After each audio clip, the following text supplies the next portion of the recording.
This is the Lone Crater YouTube. We hope this video helps. You start by making sure Dolphin and drivers are ready. Install the latest Dolphin build and Visual C++ runtimes. This prevents controller mapping bugs. Next, connect your Xbox controller by USB or Bluetooth and confirm Windows recognizes it in devices.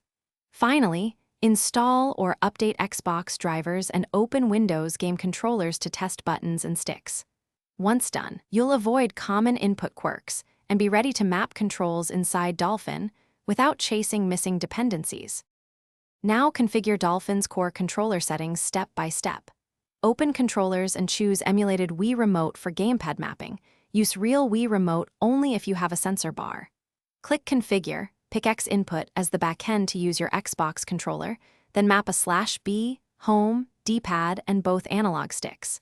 Set trigger behavior and dead zones to avoid drift issues, and save the configuration as a named profile.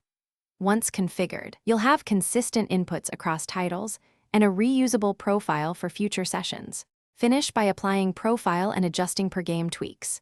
In Dolphin's game properties, assign your saved controller profile so each title uses correct mappings. If motion or aiming feels wrong, tweak sensitivity, IR emulation, and rumble settings for that game. Make sure to enable widescreen or input-specific hacks only if necessary. If things go wrong, rebind the problematic button, update Xbox drivers, restart Dolphin, and test another game. This isolates whether the issue is profile-specific or a broader input. Thanks for watching. Consider subscribing if we helped you.